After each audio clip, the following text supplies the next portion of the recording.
आकाशवाणी भोपाल से प्रस्तुत हैं प्रादेशिक समाचार।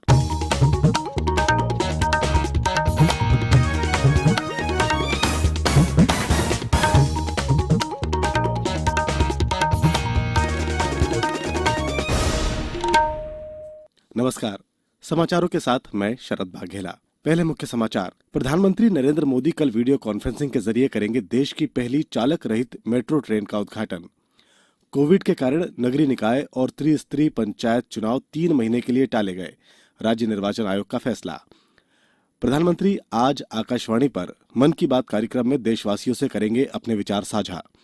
और अच्छी खबर में आज सुनिए, रतलाम जिले में खेतों को पशुओं से बचाने के अभिनव प्रयासों पर विशेष रिपोर्ट। अब समाचार विस्तार से। प्रधानमंत्री नरेंद्र मोदी कल वीडियो कॉन्फ्रेंसिंग के जरिए दिल्ली मेट्रो की मेजेंटा लाइन पर देश की पहली चालक रहित मेट्रो ट्रेन का उद्घाटन करेंगे।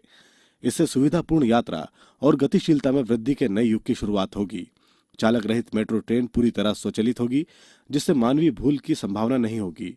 मेजेंटा लाइन पर जनकपुरी पश्चिम से बोटेनिकल गार्डन के बीच इस चालक रहित मेट्रो ट्रेन के चलने के बाद अगले वर्ष के मध्य तक पिंक लाइन पर भी इसी प्रकार की मेट्रो ट्रेन चलाए जाने की संभावना है। प्रधानमंत्री एयरपोर्ट एक्सप्रेस लाइन पर पूरी तरह संचालित नेशनल कॉमन मोबिलिटी कार्ड सेवा का भी उद्घाटन करेंगे। देश के किसी भी भाग से जारी किए गए रुपे डेबिट कार्ड धारक इसका इस्तेमाल कर एयरपोर्ट एक्सप्रेस लाइन में यात्रा कर सकेंगे। कोविड-19 के संक्रमण को देखते हुए राज्य निर्वाचन आयोग ने प्रदेश में नगरीय निकाय और त्रिस्तरीय पंचायत चुनाव को 3 महीने के लिए टाल दिया है। अब 20 फरवरी के बाद चुनाव पर कोई निर्णय लिया जाएगा। राज्य निर्वाचन आयुक्त बसंत प्रताप सिंह ने बताया कि वर्तमान परिस्थितियों का आकलन करने के बाद ये पाया गया कि कोविड-19 का संक्रमण लगातार बढ़ रहा है और लोगों के स्वास्थ्य की सुरक्षा को देखते हुए स्वतंत्र और निष्पक्ष चुनाव कराना वर्तमान परिस्थितियों में संभव नहीं है। इसलिए नगरीय निकायों के दिसंबर 2020 और जनवरी 2021 में प्रस्तावित आम निर्वाचन नगर परिषद नरवर जिला शिवपुरी को छोड़कर चुनाव 20 फरवरी 2021 के बाद कराए जाएंगे। इसी तरह त्रिस्तरीय पंचायतों के दिसंबर 2020 और जनवरी 2021 में प्रस्तावित आम निर्वाचन फरवरी 2021 के बाद कराए जाएंगे। राज्य के 407 नगरीय निकायों में से 307 का कार्यकाल 25 सितंबर को समाप्त हो गया है। प्रधानमंत्री नरेंद्र मोदी आज सुबह 11 बजे आकाशवाणी पर मन की बात कार्यक्रम में देश के लोगों के साथ अपने विचार साझा करेंगे। मासिक रेडियो कार्यक्रम का ये 72वां संस्करण होगा। मन की बात कार्यक्रम के लिए आम लोग नमो ऐप, माई जीओवी फोरम या टोल फ्री नंबर 1800-117800 पर अपने सुझाव और विचार साझा कर सकते हैं।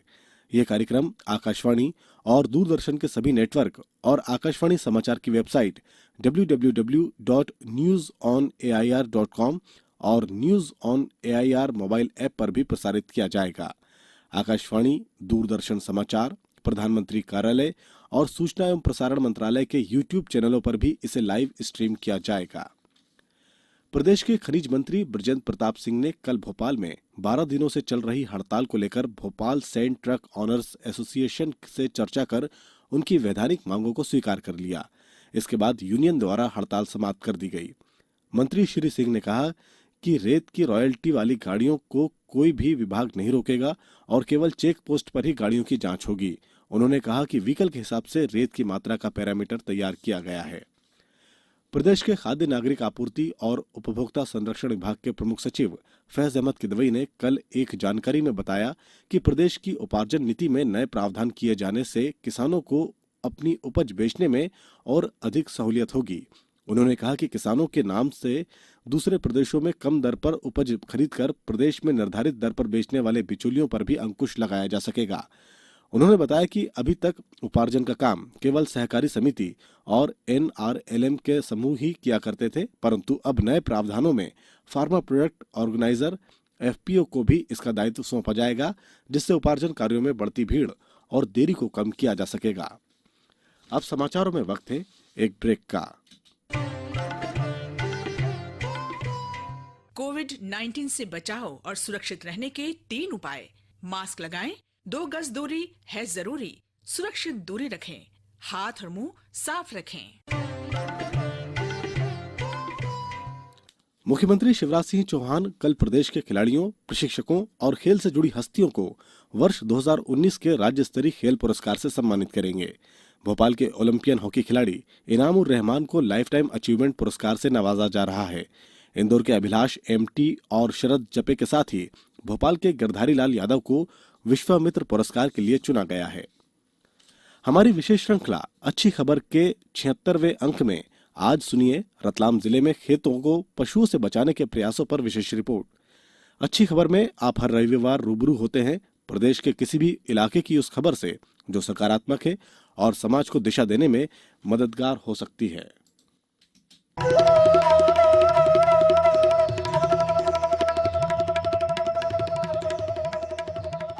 खेतों में घुसकर जंगली जानवरों द्वारा लाखों की फसलें चौपट करने से प्रदेश भर के किसान बेहाल हैं। रतलाम जिले के किसान ने सोलर फेंसिंग से खेती को बचाने का अनूठा प्रयोग किया है। पिपलौदा तहसील के ग्राम आंबा निवासी जैविक किसान राजेंद्र सिंह राठौर ने इस विषय पर देश भर में किए जा रहे प्रयोगों पर अध्ययन किया। इसके आधार पर अपने खेत में नवाचार करते हुए 7 हेक्टेयर क्षेत्रफल में सोलर फेंसिंग लगाई है। इसमें हर समय सोलर ऊर्जा से संचालित करंट आता रहता है। इस सिस्टम से खेत में घुसने की कोशिश के दौरान तार के छूते ही जानवर या मनुष्य को डीसी करंट लगता है। डीसी करंट का झटका जानलेवा नहीं होता, लेकिन ये इतना तेज होता है कि मस्तिष्क में दोबारा न जाने की स्मृति बन जाती है। इसमें एक सोलर पैनल लगा देते हैं अपन 50 वाट का, 40 का भी चलता है वैसे। तो उस पैनल से जो धूप से करंट बनता है वो आता है चार्ज कंट्रोलर में, छोटा सा डब्बा होता है, और उस चार्ज कंट्रोलर से फिर करंट जाता है बैटरी में, जो अपन एक lead acid battery, sealed battery use करते हैं ताकि बार बार मेंटेनेंस नहीं हो। वो बैटरी चार्ज होती है उससे, और वो बैटरी अपना करंट देती है शॉक बनाने वाली मशीन को। बैटरी से डीसी करंट ही बनता है कि शॉक से कोई मरता नहीं है, लेकिन झटका तो बहुत तगड़ा लगता है।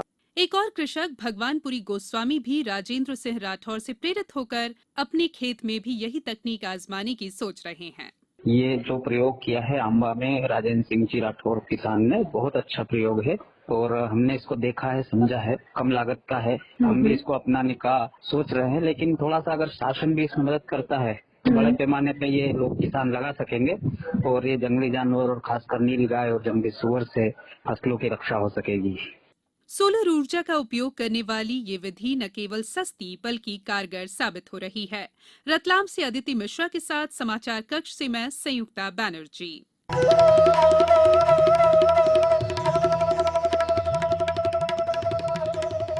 शास्त्रीय संगीत के क्षेत्र में देश के प्रतिष्ठापूर्ण महोत्सव तानसेन समारोह का शुभारंभ ग्वालियर में कल संस्कृति मंत्री उषा ठाकुर, ऊर्जा मंत्री प्रद्युमन सिंह तोमर और उद्यानिकी मंत्री भारत सिंह कुशवाहा की मौजूदगी में हुआ। इस बार तानसेन अलंकरण प्रख्यात संतूर वादक पंडित सतीश व्यास को दिया गया है। 5 दिवसीय समारोह की शुरुआत पारंपरिक ढंग से हुई। तानसेन समाधि स्थल पर शहनाई वादन, हरि कथा, मिलाद, चादरपोशी और कव्वाली का गायन हुआ। राज्य के चिकित्सा शिक्षा मंत्री विश्वास सारंग ने कल नगर निगम भोपाल और राजस्व प्रशासन की संयुक्त बैठक में प्रधानमंत्री आवास योजना के लिए बनने वाले आवासों के लिए शासकीय भूमि को अतिक्रमण से मुक्त कराने के निर्देश दिए। प्रदेश में कोविड-19 से स्वस्थ होने वालों का आंकड़ा 2,23,000 के ऊपर पहुंच गया है। राहत की बात यह है कि एक्टिव मरीजों की संख्या भी घटकर 10,329 हो गई है। कल प्रदेश में 1,600 लोग पॉजिटिव मिले तो वहीं 1,129 लोगों ने इस बीमारी से जंग जीती। पिछले 24 घंटों के दौरान 9 मरीजों की इस बीमारी से जान गई है। सबसे ज्यादा पॉजिटिव मरीज इंदौर में 301 और भोपाल में 240 मिले हैं। राज्य के औद्योगिक नीति और निवेश प्रोत्साहन मंत्री राज्यवर्धन सिंह दत्तीगांव ने कल धार जिले के विभिन्न ग्रामों का निर्माण और विकास कार्यों का लोकार्पण किया। इस अवसर पर उन्होंने कहा कि शासन द्वारा अब ऐसी सुविधा शुरू की जा रही है जिससे आवेदकों को मोबाइल पर ही जाति और आय प्रमाण पत्र प्राप्त होने लगेंगे। अब कुछ समाचार संक्षेप में। आगरमालवा में प्रधानमंत्री फसल बीमा योजना के तहत रबी वर्ष में फसल बीमा कराने की अंतिम तिथि 31 दिसंबर निर्धारित की गई है। खंडवा जिले के विभिन्न विकास खंड मुख्यालयों पर सुशासन दिवस के अवसर पर निःशक्त कल्याण शिविर आयोजित किए गए। शिविर में दिव्यांगों को आवश्यक उपकरण वितरित किए गए।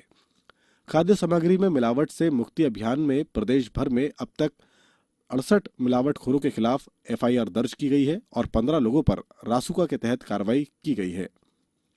भोपाल में आज पत्रकार मामा माणिकचंद वाजपेयी के जन्म शताब्दी पर डाक टिकट विमोचन कार्यक्रम आयोजित किया गया है। अंत में मुख्य समाचार एक बार फिर। प्रधानमंत्री नरेंद्र मोदी कल वीडियो कॉन्फ्रेंसिंग के जरिए करेंगे देश की पहली चालक रहित मेट्रो ट्रेन का उद्घाटन। कोविड के कारण नगरीय निकाय और त्रिस्तरीय पंचायत चुनाव 3 महीने के लिए टले, राज्य निर्वाचन आयोग का फैसला। प्रधानमंत्री आज आकाशवाणी पर मन की बात कार्यक्रम में देशवासियों से करेंगे अपने विचार साझा। और अच्छी खबर में आज आपने सुना, रतलाम जिले में खेतों को पशुओं से बचाने के अभिनव प्रयासों पर विशेष रिपोर्ट।